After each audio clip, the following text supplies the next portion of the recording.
Un bref grondement de cloche retentit dans la vallée, et le drapeau noir trembla dans le vent à l'entrée du comté, comme un simple chiffon.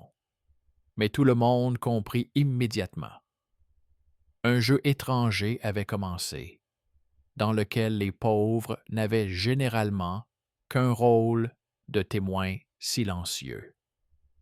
Bonjour à tous, mes amis. Je suis heureux que vous soyez avec moi. Dites-moi d'où vous regardez cette vidéo. Écrivez-le dans les commentaires. Cela m'intéresse vraiment. Je vous souhaite une bonne écoute. Première partie. La blanchisseuse. Agatha portait un paquet de linge vers la rivière et regardait sans cesse ses mains. Elles étaient fortes, nerveuses, couvertes de cicatrices blanches dues à la lessive. Elle avait pris l'habitude de considérer ces cicatrices comme la carte de sa vie. La marque sur son pouce gauche était apparue le jour où sa mère était tombée près du foyer et avait dit que son cœur lui tirait la poitrine comme un crochet. La cicatrice sur son poignet droit était apparue après qu'elle eut sauvé la robe d'un enfant du feu dans le bain. La même année, le fils du comte Thibault était passé pour la première fois sur sa jument grise, sans regarder les gens au bord de la route. Agatha avait les mêmes yeux gris clairs que le comte Remigius, et beaucoup dans le village disaient que ses yeux reflétaient la fierté et la fatigue, et non le sang. Personne ne le disait à voix haute, mais la vieille herboriste, lorsqu'elle la rencontrait, se signait et murmurait que c'était ainsi que la nature aimait laisser des traces. Le matin, Agatha faisait la lessive dans la buanderie du château et revenait le soir dans la petite maison au bord de la forêt où vivaient sa mère et son jeune frère Jean. Jean, maigre et rapide, travaillait chez le palefrenier. Et dans le village, on murmurait qu'il n'était pas seulement habile avec les sangles et les boucles. On ne l'aimait pas à cause de son rire et parce qu'il connaissait des raccourcis. Il répondait au commérage par le silence et disait à sa mère que tout s'arrangerait s'il gardait la tête basse et les jambes rapides. Le marché rural était animé les jours de foire. Un marchand de sel nommé Lothar venait 2 fois par an. Il apportait du sel gris dans des sacs, le mesurait avec une simple tasse en étain et le versait toujours à rebord. Il payait son hébergement à l'avance, peignait les jantes de ses charrettes avec de la résine et évitait de parler affaires. Les gens savaient seulement qu'il avait un vaste réseau de connaissances et un papier portant le sceau royal dans son coffre en chêne. Personne n'avait vu ce papier, mais la rumeur était tenace, comme un fil à tricoter. Le jour où le drapeau noir fut hissé aux portes du comté, Agatha se rendait déjà au château avec ses paniers. La cour était pleine de monde. Les écuyers se disputaient au sujet d'une selle. Le cuisinier sortait un pot de soupe. Le petit-fils du tisserand courait après les poules. Hugo, le majordome, grand, maigre, avec une barbe bien taillée, fit signe à Agathe et lui ordonna d'aller chercher du linge dans la chambre de la comtesse Elena. Il dit que c'était urgent, car la comtesse allait prier dans la chapelle et exigeait du linge propre. Sa voix semblait mesurer les mots comme on mesure les grains. Dans la chambre de la comtesse, Agatha vit sur le lit des draps pliés et un manteau à la fourrure douce. Sur le tapis gisait un châle, fin et coûteux. Agatha remarqua d'un œil habitué une trace de vin fraîche sur le bord, semblable à une carte de ruisseau, et sur l'ourlet, de minuscules points bruns, comme ceux laissés par l'eau de soude utilisée pour nettoyer l'argent. Elle le nota dans son esprit, comme on note quelque chose d'important, mais d'étrange. Quand elle souleva le drap supérieur, un petit paquet noué d'un ruban noir tomba du pli. À l'intérieur se trouvait un petit morceau de tissu en laine grossière, cousu à partir de 3 bandes, comme un drapeau minable. La couleur était d'un noir intense, dense comme aigre. À côté se trouvait un morceau de parchemin avec une marque d'encre ressemblant à une empreinte d'oiseau. C'était un objet banal, un paquet étranger dans un panier à linge. Mais à cet instant, Agatha sentit un frisson lui parcourir les épaules. Elle pensa que quelqu'un avait voulu cacher des preuves. Elle ne cria pas. Elle glissa le paquet au fond du panier, sous son imperméable, et porta les paniers jusqu'à la rivière. À mi-chemin, elle bifurqua vers la forêt, où le sentier était isolé et peu fréquenté. Elle défit le ruban.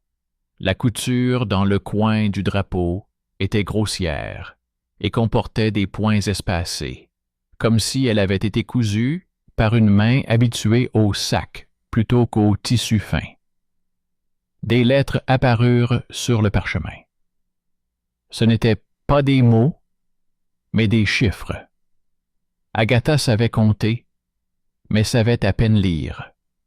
Elle vit des séries de signes qui se répétaient, comme dans les registres sur le grain, 3 dizaines, puis 50, puis une autre série, et à côté, une marque ressemblant à la moitié d'un disque solaire.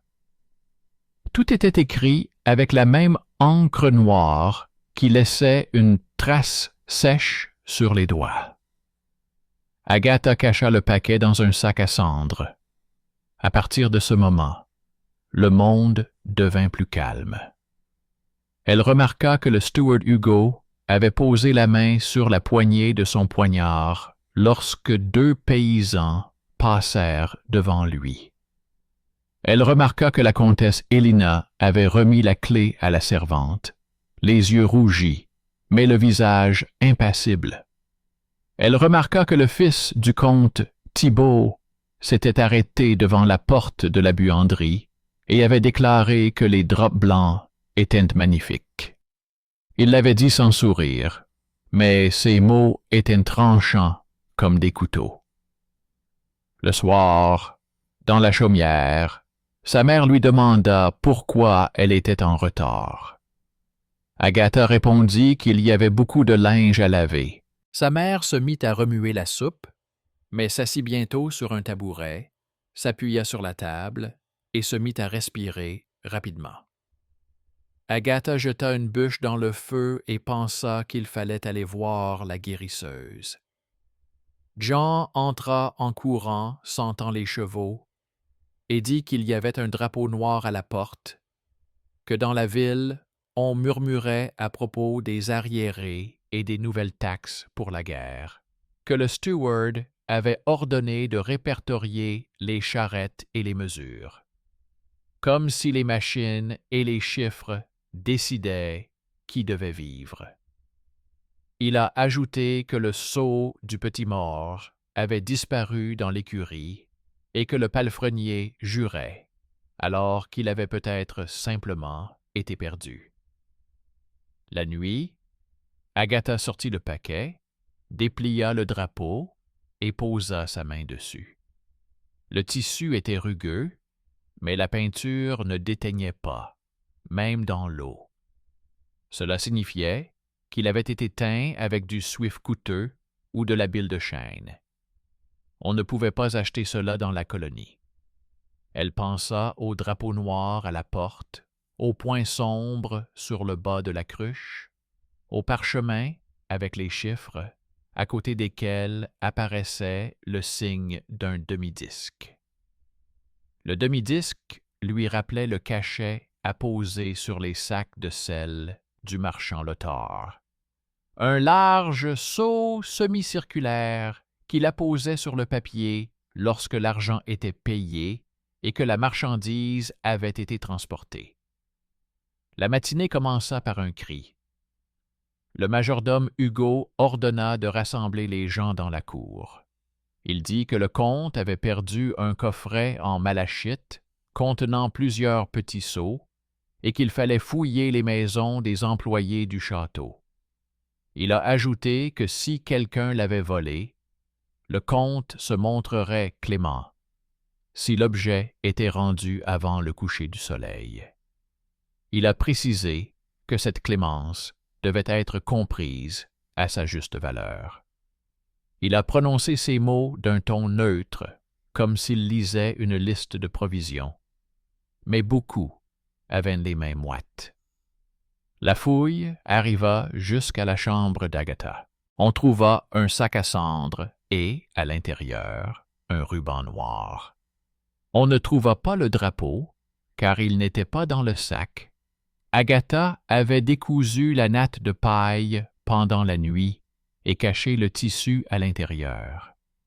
Le steward prit le ruban entre deux doigts et dit qu'il ressemblait à ceux utilisés pour attacher les signes de rébellion. La mère d'Agatha pâlit et Jean serra les dents. Le steward ordonna qu'on emmène Jane dans la cour. Il parla longuement des punitions pour non-paiement des impôts et de l'aide à la couronne. Sa voix restait calme. Agatha ne discuta pas. Elle prit un panier vide et se rendit au marché. Le marchand Lothar était en train d'étendre une bâche. Il vit Agathe et lui dit qu'elle avait de la suie sur la joue. Il lui tendit un chiffon, puis lui dit à voix basse que le drapeau noir était généralement hissé à la porte lorsque le comté prenait plus de grain que de raison, ou lorsqu'une maison était incendiée. Il dit qu'il avait vu de tels drapeaux ailleurs et qu'ils tombaient rarement d'eux-mêmes. Agatha demanda s'il était parfois avantageux de défaire les nœuds des autres. Lothar répondit que parfois, oui. Elle dit qu'elle avait trouvé dans le linge un paquet ficelé d'un ruban noir contenant un morceau de tissu sombre et un parchemin couvert de chiffres et d'un symbole ressemblant à son sceau. Lothar se figea. Il dit que le demi-disque n'était pas son sceau, mais le symbole d'un ancien contrat de transport de sel par voilier fluvial. Le demi-soleil signifie « en route » et est apposé sur les registres lorsque la cargaison n'est pas encore acheminée vers le point de passage. Il dit que c'était le symbole de la guilde des transporteurs et que s'il se trouvait chez la comtesse, cela signifiait que quelqu'un faisait passer dans sa chambre des documents qui n'avaient rien à y faire. Agatha demanda à Lothar de trouver un prétexte pour entrer dans le château. Il répondit qu'il avait une vieille facture inachevée pour le sel, consommé par le château. Il déclara qu'il pouvait demander au majordome de confirmer la note de dette. Il a dit que cela lui donnerait le droit d'être présent lors de l'enregistrement des dettes dans le livre. Il a dit que si le livre était ouvert, le sceau de la guilde serait visible et qu'il serait alors possible de comparer les chiffres sur le parchemin. Le soir venu, Jean fut retenu dans la guérite. Les serviteurs apportaient de l'eau. Les enfants regardaient de loin. Le régisseur avait l'intention de tenir un tribunal le lendemain matin. Ce tribunal dans le comté avait toujours le même aspect. Une longue table, des éraflures de couteaux et des miettes de pain sur la table. Le comte sur un fauteuil élevé. À côté de lui, la comtesse avec les clés à la ceinture. Plus bas, le régisseur avec des parchemins légers. Le prêtre avec un livre de prière. 2 chevaliers de salon, dont les yeux se levaient rarement vers les visages des paysans. Le secrétaire prenait des notes qui étaient ensuite reliées et rangées dans un coffre. Elles y restaient jusqu'à ce qu'un nouveau malheur survienne. Agathe passa la nuit près du feu. Sa mère restait silencieuse. Dans le calme, elle finit par dire que Agatha avait les yeux du comte. Elle ajouta qu'il y a de nombreuses années, le comte Remigius était arrivé tard dans la cuisine, alors que le château célébrait une chasse fructueuse. Elle avait dit qu'il était alors jeune et ivre, et qu'il avait ensuite apporté un sac de farine dans la maison. Elle avait dit que depuis lors, il ne l'avait plus jamais regardé dans les yeux. Agatha écoutait sans surprise, car elle le savait depuis longtemps.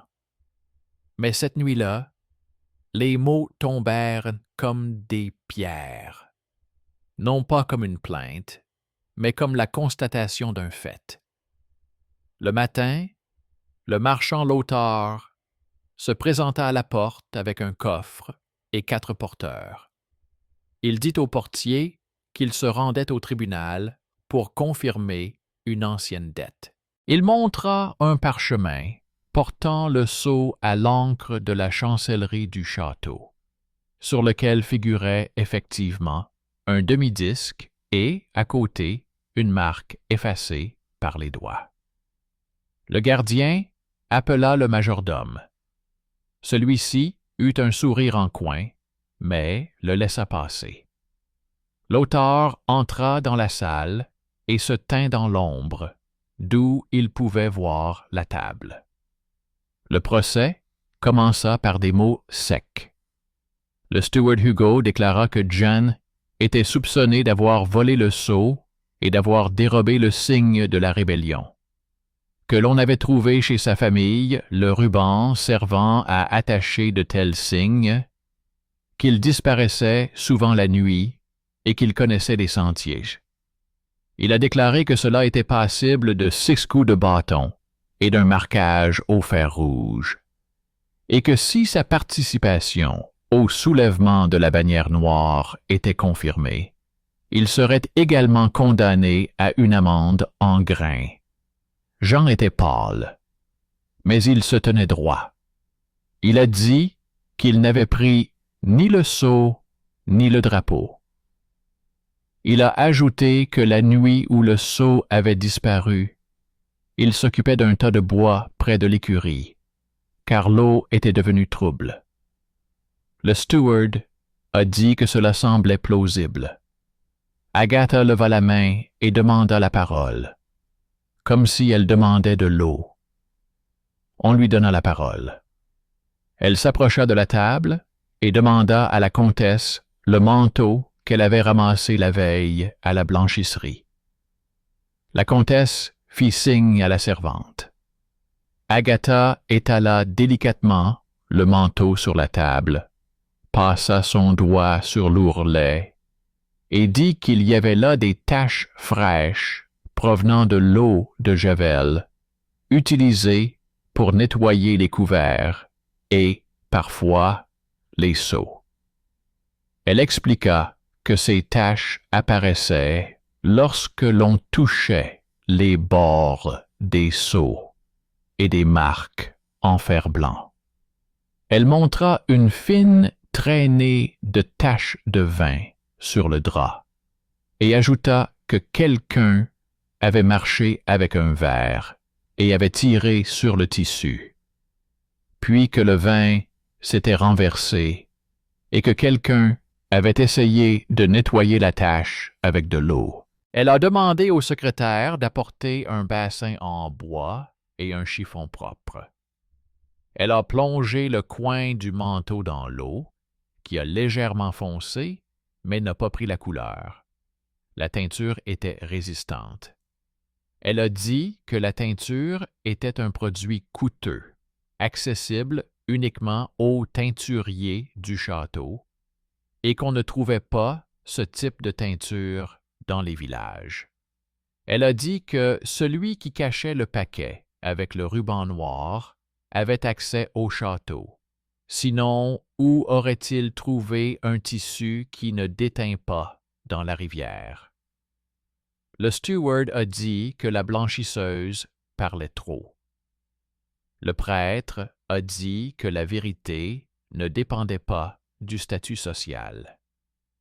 La comtesse a demandé d'où venaient les marques sur les mains de la blanchisseuse, qui ressemblaient à des coupures de tambour à picot. Agatha a répondu que c'étaient des traces de travail et a conseillé de regarder leur emplacement. Elles apparaissent chez ceux qui tournent des rouleaux lourds, non pas par obligation, mais par habitude. Elle a ajouté que les mêmes marques étaient visibles sur la main gauche du teinturier du château, Roland. La servante a apporté le manteau de la comtesse, et la lumière est tombée sur l'ourlet. L'auteur toussa dans l'ombre et demanda la permission de présenter la facture. Il dit que depuis plusieurs mois, le château ne payait plus la selle, comme l'indiquait le livre des dettes qui se trouvait sur la table.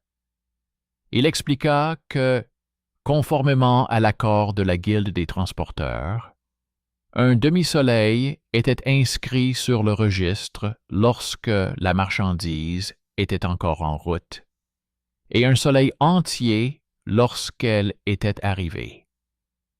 Il a dit que son document portait un demi-soleil, alors que le sel était depuis longtemps au château et avait été distribué à la cuisine, à la buanderie et aux écuries. Il a dit que cela signifiait que quelqu'un avait délibérément maintenu la dette à l'état en cours afin d'augmenter les frais et d'en détourner une partie. Il a demandé au majordome d'ouvrir le livre des dettes. Le majordome répondit que le marchand n'avait pas le droit d'exiger de telles choses. Le prêtre dit que toute dette envers les hommes était une dette envers Dieu et que le livre devait être ouvert pour servir de preuve.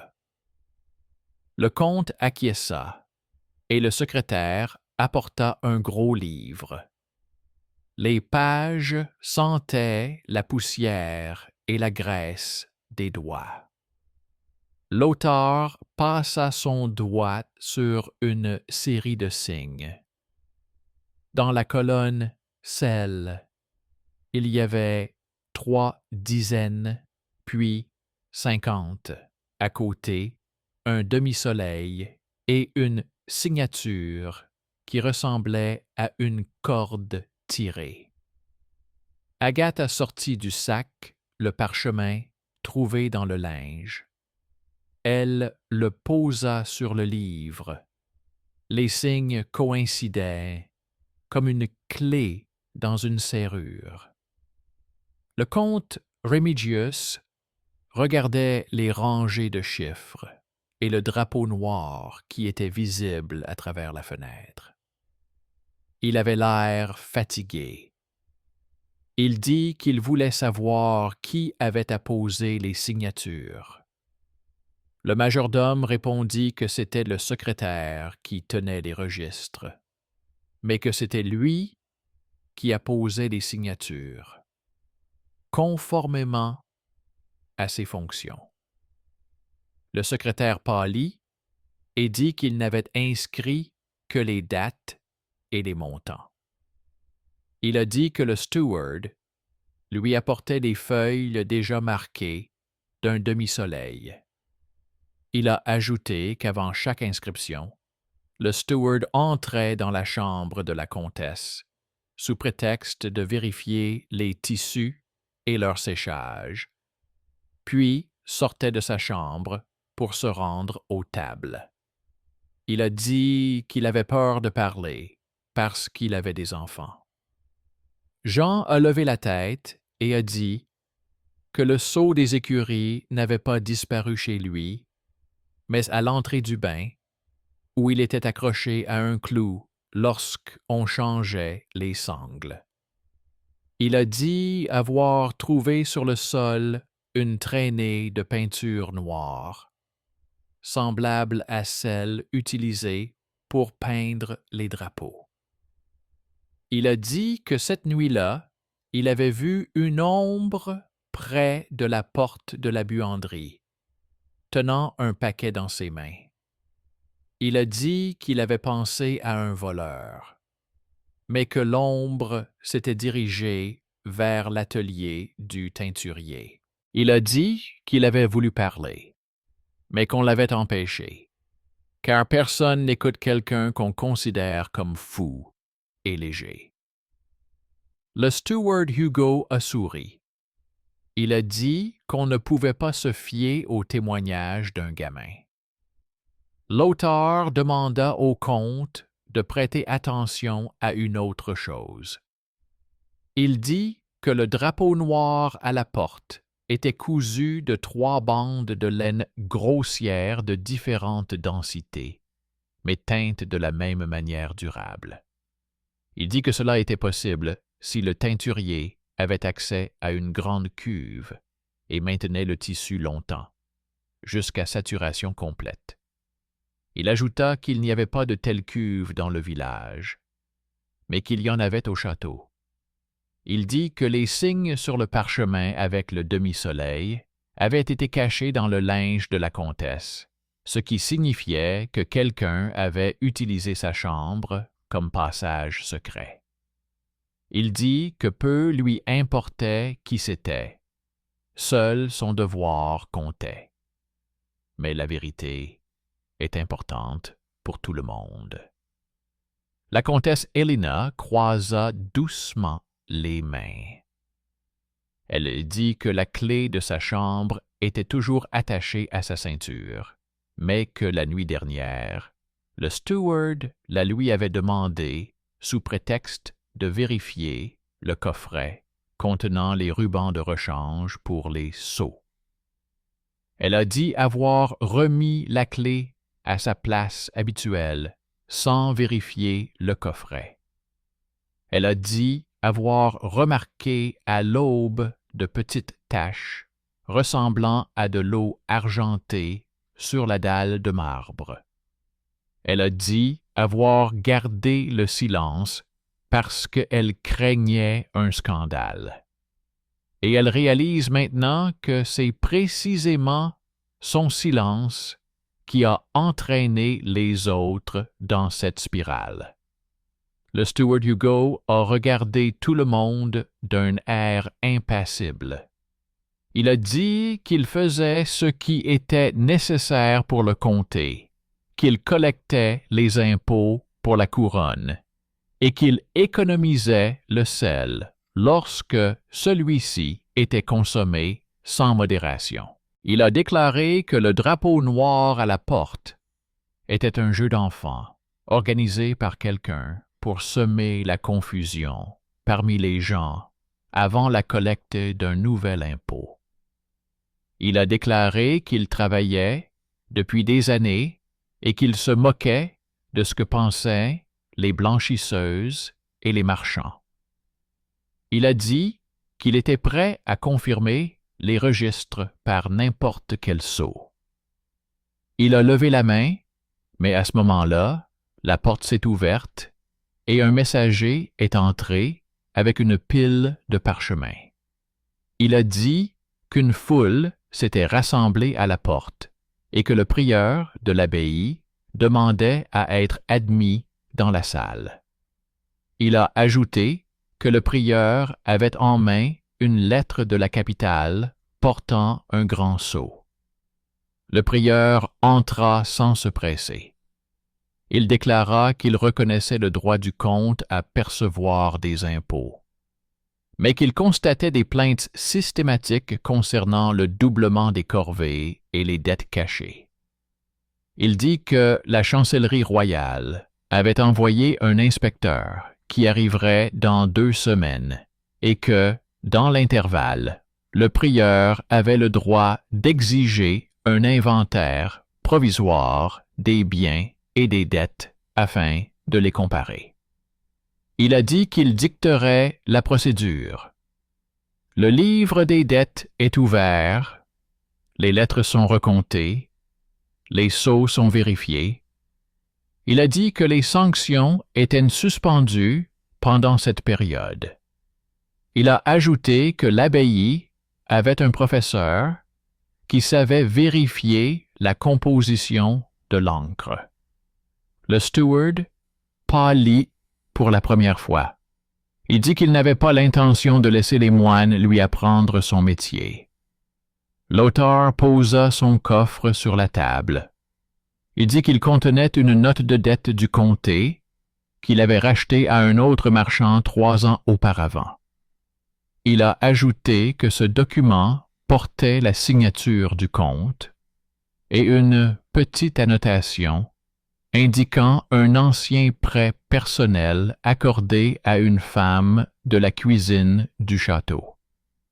Il a déclaré que ce prêt avait été remboursé le jour de l'anniversaire de la jeune fille aux yeux gris. Il a dit cela, calmement. Le silence s'est fait dans la salle. Le comte ferma les yeux et se frotta les tempes. Il dit qu'il y a de nombreuses années, quand il était jeune, il avait commis une faute qu'il n'avait pas expiée. Il dit qu'il avait compensé cela par la souffrance et le silence, alors qu'il aurait dû dire la vérité. Il a dit qu'il voyait devant lui la blanchisseuse avec ses yeux. Il a dit qu'il ne savait pas comment réparer cela maintenant, mais qu'il savait que le majordome avait profité de sa faiblesse et caché ses affaires dans son ombre. Le secrétaire a retourné plusieurs feuilles et a déclaré que les signatures du steward se répétaient effectivement avec la même inclinaison et la même longueur de trait dans la lettre T. Il a déclaré que l'encre de certaines notes était plus foncée, ce qui signifiait qu'elles avaient été écrites récemment, bien qu'elles soient datées de plusieurs années auparavant. Le professeur de l'abbaye passa une goutte d'eau sur la ligne et déclara que la composition de l'encre était différente. Il affirma qu'il s'agissait d'un faux. Jean, que tout le monde considérait comme fou, s'est soudainement avancé et a posé sur la table une petite bande de cuir avec un anneau métallique. Il a dit qu'il l'avait trouvée sous une marche près du bain. Il a dit que c'était le support du seau de l'écurie. Il a dit que si l'on déplaçait la 3e pierre dans le coin inférieur, on trouvait une fente où l'on pouvait facilement cacher de petits objets. Il a dit que cette fente était utilisée depuis longtemps, car la pierre était polie. Il a ajouté que les gens sous-estimaient souvent ceux qui connaissaient les fentes. Quelqu'un dans la salle a ricané, mais personne n'a ri. Le comte déclara que le procès se poursuivrait après vérification. Il dit que Jeanne serait libérée jusqu'à nouvel ordre et que le steward serait privé de ses clés et tenu de rester sous bonne garde. Il a déclaré que la blanchisseuse Agatha et le marchand Lothar étaient autorisés à comparaître en tant que témoins. Il a déclaré que le drapeau noir à la porte ne serait retiré qu'après que les gens ait reçu une explication. Il parlait doucement, sans hausser le ton. Ses épaules étaient lourdes. Lorsque la salle se fut vidée, Agatha sortit dans la cour. L'air était pur, sans poussière de sel. Jean marchait à ses côtés, les doigts tremblants. Sa mère était assise à l'ombre et regardait tranquillement ses enfants. L'auteur s'est appuyé contre une colonne et a fait un signe de tête à Agathe. Il a dit que l'argent aime l'ordre, mais que parfois, l'ordre ne revient qu'après que quelqu'un ait cassé les vieilles règles. Il a dit qu'il ne se considérait pas comme un bienfaiteur, mais qu'il savait simplement comment fonctionnait le fil de la dette et qu'il le tirait parfois au bon moment. Le soir, sur la place du marché, quelqu'un déplia soigneusement un morceau de papier. À l'intérieur se trouvait une lourde cuillère en argent gravée d'un demi-soleil et un petit mot griffonné. Beaucoup de mains avaient tenu cette cuillère, mais une seule l'avait lavée à l'eau de Javel. C'était un cadeau étrange et un défi muet. Fin de la première partie. Deuxième partie. Le lendemain, le travail silencieux commença. Le maître de l'abbaye sortait feuille après feuille du livre des dettes, posait à côté une fiole d'eau, grattait parfois des traces d'encre, murmurait pour lui-même et notait des mots simples. Ancien, nouveau, correspond, ne correspond pas. L'auteur sortait ses notes du coffre et vérifiait les dates.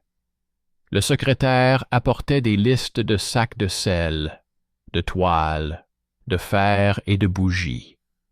Il se frottait le nez, car ses yeux étaient fatigués. Agathe se tenait près de la fenêtre et serrait les poings lorsque ses pensées s'embrouillaient.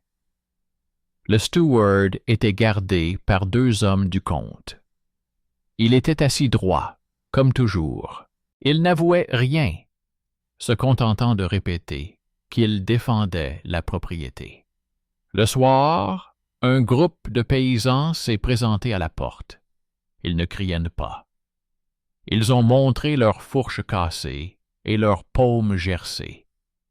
Un vieil homme a dit au prieur que cette année, ils avaient donné plus de céréales que l'année dernière, mais que le pain était moins bon, car la farine était mélangée à des balles. Il a dit qu'il savait reconnaître l'odeur de la farine honnête, et que celle-ci avait un goût amer. Il a dit qu'ils avaient levé le drapeau noir non pas pour la guerre, mais pour se faire entendre.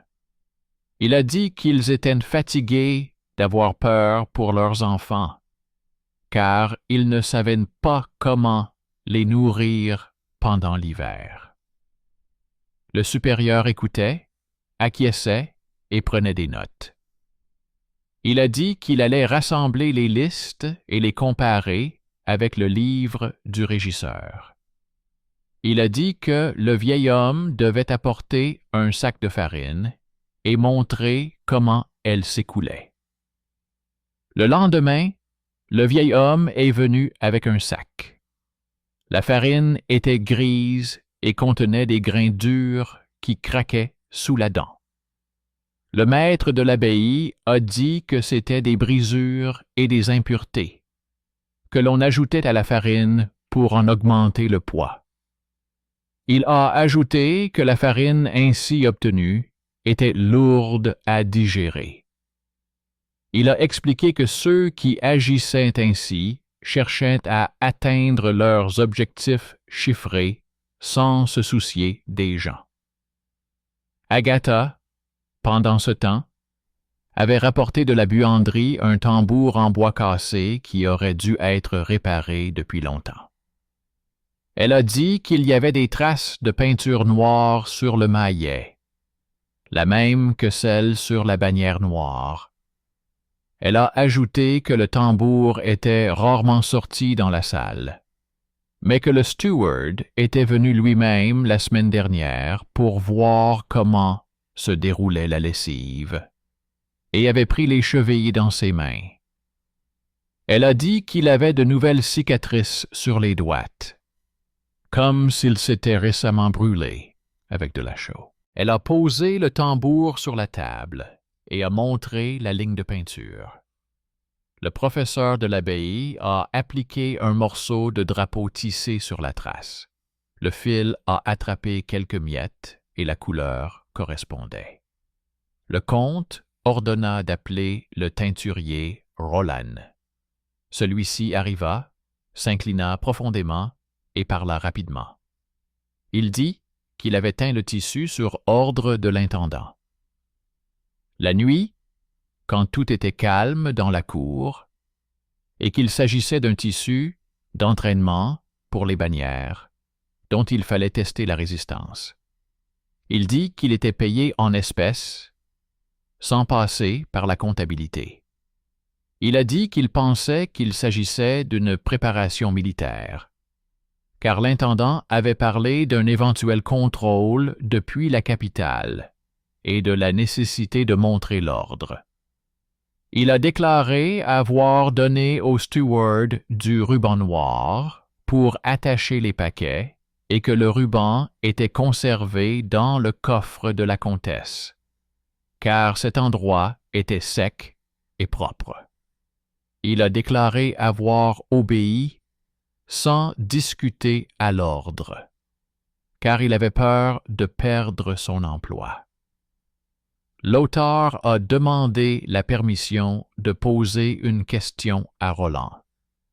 Il a demandé pourquoi la couture sur le bord du drapeau n'avait pas été faite par un teinturier, mais par une main étrangère. Roland a répondu qu'il ne savait pas coudre, que c'était une servante dont il ignorait le nom qui avait cousu. Il a dit que le steward lui avait apporté les bandes déjà cousues et les avait reprises le matin. Pendant que la dispute faisait rage dans la salle, le bruit augmentait dans la cour. Les gens apportaient leurs petites notes. Certains se sont fait confisquer leurs poules, d'autres ont vu leur impôt sur le pont augmenter. D'autres encore ont été contraints de travailler une journée supplémentaire pour le château, alors qu'ils avaient déjà fait leur temps. Le supérieur écoutait et mettait des cailloux dans 2 coupes. L'une signifiait problème privé, l'autre problème commun. La coupe des problèmes communs s'alourdissait rapidement. Jean circulait parmi les gens et leur disait de ne pas se bousculer et de ne pas crier, car cela rendait les gardes nerveux et les poussait à dégainer. On le croyait étonnamment facilement. Il parlait peu et allait droit au but. Auparavant, on le considérait comme un jeune homme superficiel. Mais maintenant, il se tenait comme un homme au travail. Il s'est avéré qu'une personne sous-estimée était capable de maintenir l'ordre mieux qu'un garde plus âgé qui aimait hurler. Vers midi, un événement étrange se produisit. Adeline, la servante du château, entra dans la buanderie avec un panier de linge et demanda à Agathe d'examiner une tache sur une chemise blanche. Agathe constata que la tache ne provenait ni du vin ni de l'eau de Javel, mais d'une cire de bougie fine et odorante qui s'était renversée. Une telle cire coulait dans le bureau où l'on refondait les bougies. À l'intérieur de la chemise, elle trouva au toucher une minuscule plaque de fer, un morceau d'un anneau d'empreinte avec une petite dentelure. Agatha comprit qu'il s'agissait d'un fragment du sceau des écuries. Quelqu'un portait ce fragment sur lui dans ses sous-vêtements comme un talisman ou une clé de secours, et la chemise n'était pas une chemise ordinaire, mais celle d'un secrétaire. Sur le col, il y avait une couture microscopique avec laquelle le secrétaire marquait ses affaires pour qu'elles ne soient pas confondues. Agatha ne dit rien et enveloppa simplement la plaque dans l'un de ses chiffons, de ceux que personne ne prend. Elle se rendit dans la salle. Le secrétaire était assis à son bureau et écrivait. On voyait effectivement sur son cou la marque laissée par le fil, à l'endroit où se trouvait habituellement le col de la chemise. Agatha posa le disque sur le bord du bureau et dit qu'elle l'avait trouvé près du savon.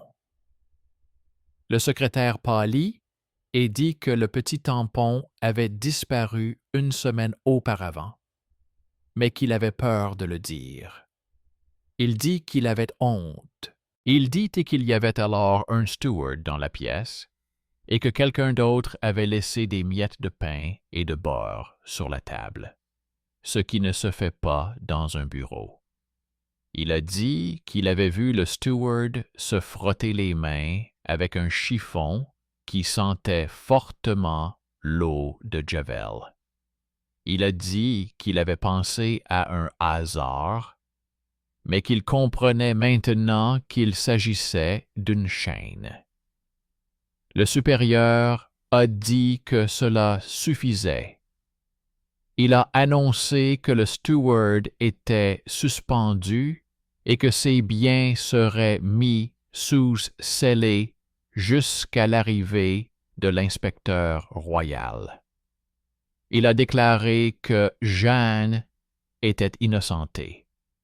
Il a déclaré que la dette de l'auteur serait reconnue et remboursée en céréales dès que l'interdiction serait levée. Il a déclaré que le drapeau noir accroché à la porte était légal en tant que signe de malheur, mais qu'il serait retiré une fois le procès-verbal rédigé. Il a déclaré que les gens pouvaient se disperser. Alors, le majordome Hugo se leva. Il déclara qu'il ne laisserait pas bafouer son honneur. Il déclara que si l'on ne croyait pas ses paroles, on croirait sa force. Il déclara qu'il avait sa propre garde. Il siffla. 4 mercenaires, que Hugo payait de sa poche, entrèrent dans la salle depuis la cour. Ils portaient des vestes en cuir et des lances courtes. Ils échangèrent un regard et s'arrêtèrent sur le seuil.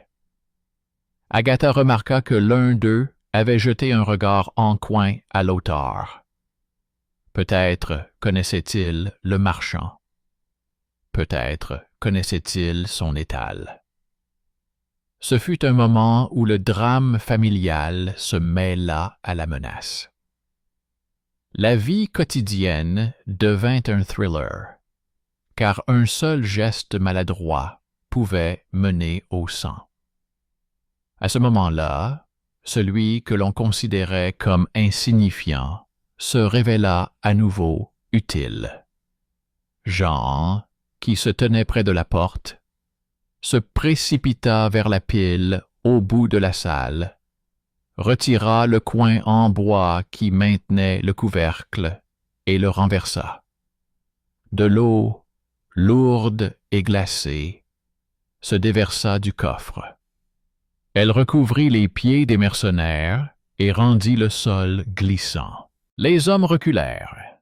L'auteur attrapa son coffre et se réfugia contre le mur. Le prieur leva la main. Le comte frappa le sol de son bâton. Les mercenaires se regardèrent, perplexes. L'un d'eux glissa et tomba, se cognant le coude. Les autres hésitèrent. Profitant de cette pause, Les gardes du comte s'avancèrent et repoussèrent les hommes de l'intendant contre le mur. Il n'y eut pas de cris. Il y avait beaucoup d'eau, des ceintures de cuir mouillées et du froid dans les pieds. Le majordome comprit que le moment était passé. Il tenta de sortir. Lothar l'en empêcha. Le marchand dit qu'il avait un autre document, un ancien acte de vente pour une maison dans la ville basse, au nom de Hugo. Il dit que la maison avait été achetée avec l'argent prélevé sur le compte du château sous prétexte de réparer un pont. Il dit que cela se voyait aux chiffres et aux lettres identiques dans 2 livres différents, car le majordome écrivait ces lettres de manière reconnaissable. Dans la lettre R, il avait toujours une queue plus longue que les autres. Il dit que cela était visible pour toute personne ayant une bonne vue. Hugo regarda Lothar avec haine. Il dit que le marchand était un voleur pire que lui, car il volait légalement. Il dit qu'ils étaient tous du même acabit, mais que certains d'entre eux portaient une chemise propre. Il dit qu'il se souviendrait de ce jour. On l'emmena en détention. Le soir, sur ordre du comte, une annonce fut affichée à la porte. Jusqu'à l'arrivée du steward chargé de l'inspection, l'intendant serait remplacé par un administrateur temporaire, le prieur, et le livre des dettes serait ouvert tous les jours après l'office du matin. L'annonce était écrite en gros caractères et en termes simples. Les gens s'approchaient pour la lire. Ils ne souriaient pas, mais leurs épaules se détendirent. Agatha, quant à elle, était assise près de la rivière et faisait la lessive. Elle ne pensait pas au steward. Elle pensait à ce que le comte avait dit sur la jeunesse et la parole donnée. Elle pensait que la vérité ne changeait pas le passé, mais changeait le souffle. Le soir, sa mère s'endormit sans souffrir. Jean souriait comme sourient les gens quand on cesse de les considérer comme vides. Le 3e jour, la comtesse entra dans la salle. Elle apportait un coffret contenant des rubans. Elle dit qu'elle voulait qu'on l'ouvre en présence de témoins. Le coffret était lourd, avec des coins en fer. À l'intérieur se trouvaient des rubans, des aiguilles, des bobines de fil et un petit paquet de minuscules parchemins. Sur ceux-ci étaient inscrites les sommes que la comtesse donnait secrètement à ses domestiques lorsqu'elle voyait qu'ils étaient dans le besoin. Elle a dit que c'était sa faute, qu'elle les aidait discrètement pour ne pas semer le trouble dans la maison, mais qu'elle ne faisait ainsi que dissimuler la famine générale.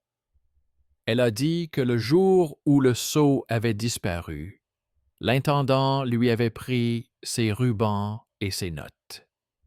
Elle a dit qu'elle les avait rendus lorsqu'elle avait entendu les pas des inspecteurs. Elle a dit qu'elle était prête à parler ouvertement. C'était simple et calme. Lothar écoutait et souriait légèrement. Il a dit à Agathe que parfois, le bienfaiteur inattendu n'est pas celui qui jette un sac de pièces, mais celui qui met de l'ordre et dit « comptons ». Il a dit qu'on le détestait souvent pour cette simplicité, mais que sans elle, il n'y avait pas d'air. L'inspecteur de la capitale est arrivé 1 semaine plus tard. Il écouta, prit les feuilles, nota que le steward avait falsifié les registres, que la dette envers Lothar était reconnue et serait remboursée avec du sel et du grain jusqu'à la nouvelle récolte, que les paysans se verraient restituer les 2 dîmes de grains prises en trop, que la maison dans la ville basse serait confisquée au profit du comté et qu'un atelier y serait ouvert. Il nota que le teinturier Roland serait puni par le travail et des contrôles, mais qu'il resterait à son poste, car il savait teindre et qu'il teindrait désormais selon des listes. Il écrivit que le secrétaire resterait, car il avait dit la vérité. Le comte Remigius s'est présenté devant le peuple et a déclaré qu'il n'avait pas fui ses responsabilités, mais qu'il n'avait pas vu le grain disparaître de son coffre. Il a déclaré qu'il voyait désormais clair et que son silence avait été une couverture commode.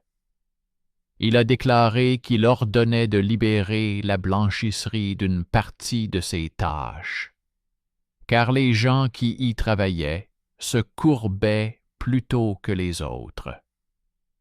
Il a dit qu'il voulait se souvenir de ce jour et de cette bannière. Il a dit qu'il ne levait pas l'épée, mais qu'il levait les yeux.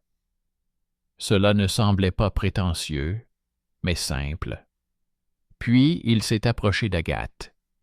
Il a dit qu'il savait qui elle était. Il a dit que la proposition de reconnaissance de culpabilité n'était pas un cadeau. Il a dit qu'il pouvait lui offrir une chambre dans le château et de l'argent, mais qu'il savait que cela n'effacerait pas les années. Il a dit qu'il lui donnerait le champ près de la rivière, qui avait été repris cette année à la veuve pour cause de dette. Il a dit qu'il était désormais au nom d'Agathe, et qu'il y avait une autre dîme pour sa mère, avec droit d'héritage. Il a dit que c'était un marché, pas une faveur. Elle avait dit la vérité au tribunal et avait gardé une voix calme. Elle avait sauvé non seulement son frère, mais aussi les comptes. Il a dit que le comté payait pour le travail. Agathe acquiesça. Elle dit qu'elle ne vivrait pas au château. Elle dit qu'elle prendrait le champ, car le champ, c'est le pain. Elle dit qu'elle n'arrêterait pas de faire la lessive, car les tissus propres sont plus nécessaires après la saleté. Elle a dit qu'elle ne voulait pas qu'on l'appelle la fille du comte. Elle a dit que si quelqu'un lui demandait pourquoi elle avait les yeux gris, elle répondrait que c'était comme ça. Elle a dit qu'elle ne voulait pas que sa vie devienne une légende étrangère. C'était simple, ça aussi. Jen a obtenu un poste d'assistant du gardien, car il avait un bon feeling avec la foule. Lui, que l'on considérait comme un imbécile, a été placé près de la porte et a rapidement appris à distinguer ceux qui venaient avec un couteau de ceux qui venaient avec une question. Il aidait les gens à entrer et à sortir, leur disant parfois à voix basse que le tribunal serait ouvert le lendemain et que les portes étaient fermées aujourd'hui. Il était respecté.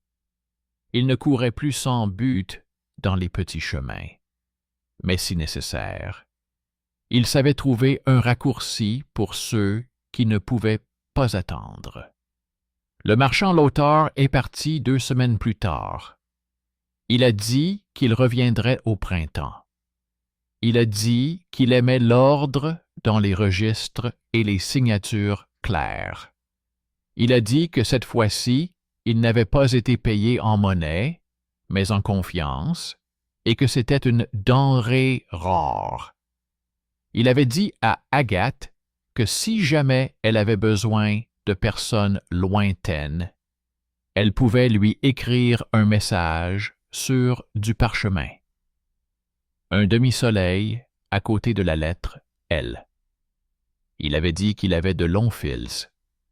Il ne souriait pas beaucoup, mais ses yeux étaient clairs. le drapeau noir ne fut pas retiré immédiatement.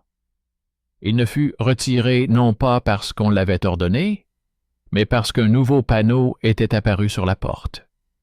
Il indiquait en caractères simples l'ordre de distribution de la farine, les délais, les noms des responsables et les jours pour les gens des fermes éloignées. Les gens savaient quand et chez qui se rendre. La bannière fut soigneusement pliée et emportée dans la guérite. À l'intérieur, elle conservait l'odeur de la fumée et de l'eau. Elle avait été cousue lorsque le malheur était arrivé et laissée là lorsque le malheur était devenu visible. 1 mois plus tard, il y avait beaucoup de monde près de la rivière. Les filles faisaient la lessive. Les garçons jouaient avec des bâtons dans les eaux peu profondes. Agatha était accroupie et frottait la lessive sur le tissu rugueux. Elle avait une nouvelle cicatrice aux doigts. Elle se disait en termes simples que la vérité se compose toujours de petits détails. Une goutte de cire sur le col d'une chemise, une fine traînée d'eau corrosive sur l'ourlet, une marque de demi-soleil près des chiffres dans un livre, une plaque de fer près du savon, l'odeur d'un bain de teinture, une pierre polie près du bain. Elle pensait que ces choses n'avaient généralement pas voix au chapitre, mais qu'elles parlaient parfois plus fort que les gens. Sa mère reprenait des forces ces jours-là. Elle brodait sur une toile grossière des points qui ressemblaient à des gouttes de pluie. Elle disait qu'elle pensait au péché et au poids qu'il avait longtemps pesé sur son cœur. Elle disait qu'il était désormais comme des cendres brûlées que l'on avait dispersées dans le potager. Elle disait qu'elle ne savait pas si c'était bien, mais qu'elle se sentait plus légère. Un soir, tard, quelqu'un frappa à la porte. Le secrétaire se tenait sur le seuil. Il dit qu'il voulait donner à Agathe un petit objet, la plume avec laquelle il avait écrit son nom dans le livre, dans le champ près de la rivière. Il dit que cela ne changeait rien, mais qu'il voulait qu'elle ait autre chose que la terre et ses mains. Il a dit qu'il avait toujours eu peur de parler, mais qu'il comprenait maintenant que le silence, c'était participer au travail des autres. Il a dit qu'il lui était reconnaissant de lui avoir montré qu'on pouvait parler sans crier. Il est parti et le silence est revenu dans l'obscurité. Au printemps, l'auteur est revenu. Il a tenu sa promesse et a apporté non seulement du sel, mais aussi 2 sacs de graines de lin. Il a dit que le comté payait désormais à temps et que le livre des dettes était à jour.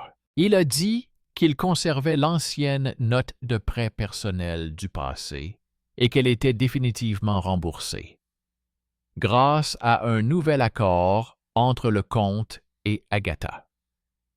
Il a dit que le mot « honnêteté » figurait simplement dans l'enregistrement.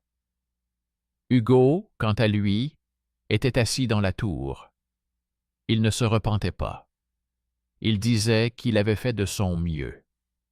Il disait que les gens étaient ingrats. Il disait que le comte était faible. Mais cela n'avait plus d'importance.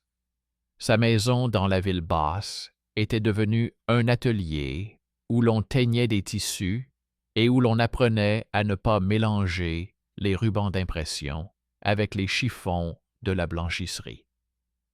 Roland enseignait à ses élèves. Il disait que la couleur aimait l'ordre et que c'était comme le sel. Le comte venait parfois à la blanchisserie. Il n'essayait pas de parler longtemps. Il apportait un papier sur lequel était écrit un nouvel ordre. Le château devait fournir du bois sec à la blanchisserie en hiver. Il laissait le papier et s'en allait. Agatha prenait le papier et le rangeait sur une étagère. Cela lui suffisait. Les habitants de la vallée ont longtemps raconté comment la blanchisseuse avait transformé le tribunal en confessionnal de la noblesse. Ils ne parlaient pas de miracle. Ils énuméraient les détails. Le ruban noir, le demi-soleil, la cuillère avec de l'eau corrosive, la pierre polie près du bain, la cicatrice sur le doigt du teinturier, la fiole du professeur de l'abbaye, le piège à eau de jeûne. Il disait que la fin n'était pas sortie de nulle part, mais de ce que tout le monde avait vu sans faire le lien. Il disait que la justice n'était pas venue sous la forme d'un manteau de héros, mais sous la forme d'un tablier de travail. Agatha continuait à faire la lessive. Elle levait parfois les yeux vers la porte, où était accrochée une planche avec des signes brûlés. Elle savait que la planche n'était pas un bouclier contre tous les malheurs, mais désormais, dans la vallée, il était devenu coutumier de compter ensemble, et non plus individuellement. C'était leur nouvel ordre. Et si quelqu'un demandait qui avait le plus aidé, les gens se disputaient. Certains disaient que c'était le marchand avec ses papiers, car il avait des ressources et était arrivé à temps. D'autres disaient que c'était Jean, car au moment opportun, il avait transformé l'eau en arme et avait guidé les gens sans crier. D'autres encore disaient que c'était la comtesse, car elle avait donné la clé au mauvais moment et l'avait rendue au bon moment. Mais beaucoup, en particulier les femmes près de la rivière, disaient que c'était l'attention qui avait fait la différence. L'attention portée aux taches, aux coutures, à l'odeur, aux chiffres près du demi-soleil. Il le disait calmement, comme on parle d'un tissu propre. Lorsque, la fois suivante, le vent toucha les cordes dans la cour et que le ruban noir bougea sur le crochet, Agatha ne sursauta pas. Elle savait que ce n'était qu'un ruban. Elle savait que le drapeau était plié dans la guérite. Elle savait que si le noir réapparaissait dans sa vie, ce ne serait pas comme un coup de tonnerre soudain, mais comme une série de choses simples que l'on peut voir si l'on ne se précipite pas. Ainsi, le comté garda un bref souvenir, celui d'une blanchisseuse aux mains habiles et à la voix posée qui avait rassemblé la menace à partir de détails quotidiens et l'avait décomposée en ces mêmes détails. Comment un jeune homme sous-estimé s'est avéré être celui qui a arrêté le sang avec de l'eau.